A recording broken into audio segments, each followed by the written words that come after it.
All right, number 4. In October 2009, there was approximately 5 times 10 to the 7 members of a website.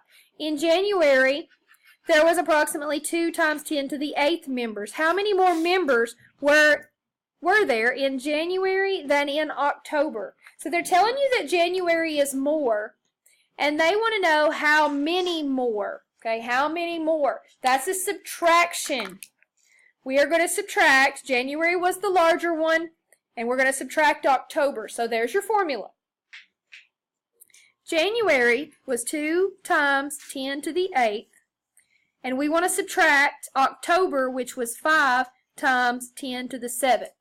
Now, in order to subtract, our base 10s have to match. I'm going to increase my 7 to make it 8, and I'm going to decrease my place value by 1 to compensate this. Now, I'm going to subtract. 2 minus 0.5 times 10 to the 8th is going to give me 1.5.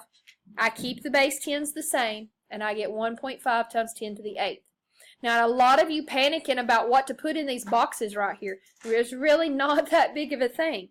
1.5 times 10 to the 8th. Now, these numbers was just there for you to pick from.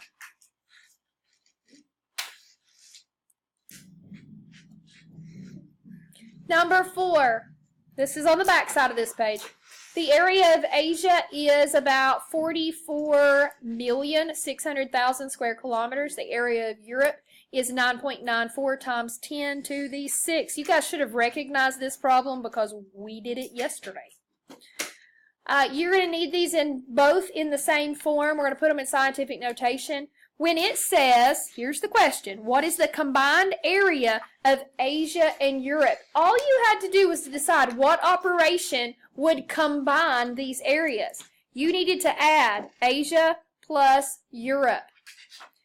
Asia is not in scientific notation, so I'm going to fix that first. 4.46 times 10 to the 1, 2, 3, 4, 5, 6, 7. Now, in order to add, my base 10s have to match. I have a 10 to the 7 and I have a 10 to the 6. If I adjust the 10 to the 6, okay, I'm going to adjust 9.94 times 10 to the 6. If I increase 1 on my exponent, I decrease 1 on my base constant, sorry. Now, I can now add these numbers. I'm going to have the 0.994 times 10 to the 7th plus 4.46 times 10 to the 7th. We're going to add, and I have the 4 plus 0, and 6 and 9 makes 15. Carry the 1, and that'll be 14, and that'll be 5. And I keep the base 10 the same, giving me D as my answer. Marta chose B. Marta did not adjust her exponent. She adjusted her decimal, but she did not adjust her exponent. I'm not going to write that down. Number 5. Toshi and Owen needed to add 4.9 times 10 to the 9th and 4.1 times 10 to the 7th.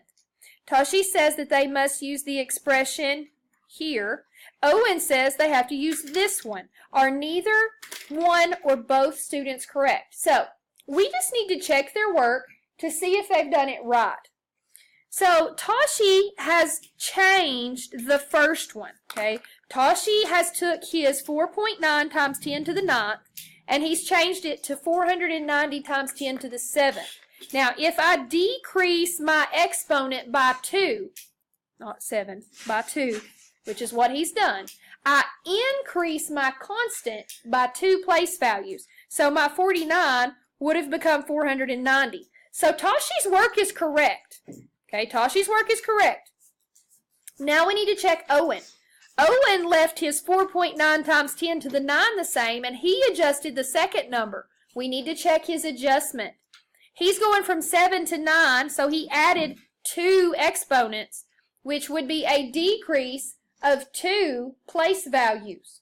So 4.1 would have adjusted to 0.041, which is also correct.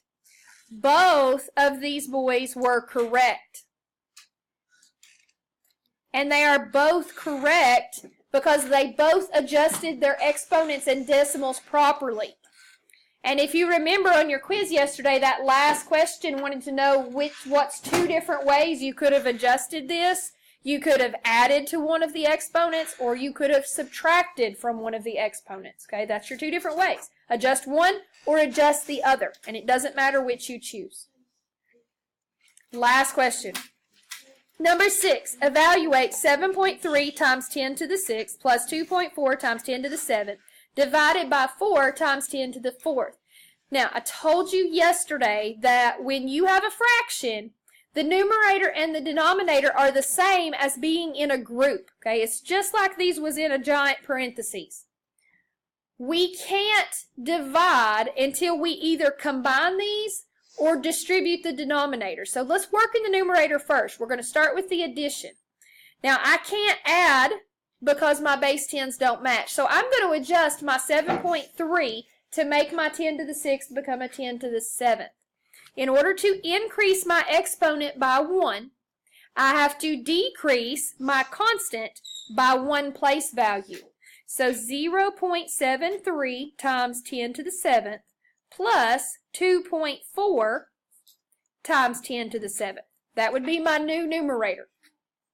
Now I'm going to add 2.4 plus 0.73 gives me 3.13. When you are adding, the base 10s do not combine. They stay the same. So it's still going to be 10 to the 7th. Now we have to divide by 4 times 10 to the 4th. 3.13 divided by 4, because we're going to divide the constants, gives us 0.7825. With the quotient rule, we combine our base 10s by subtracting. 7 minus 4 gives me 3. I am not in proper scientific notation. I need to increase 0.7 to 7. That's an increase of 1 place value. If I increase my place value, I have to decrease my exponent, giving me 7.825 times 10 to the 3 minus 1 is 2. And that would be your final answer in correct scientific notation.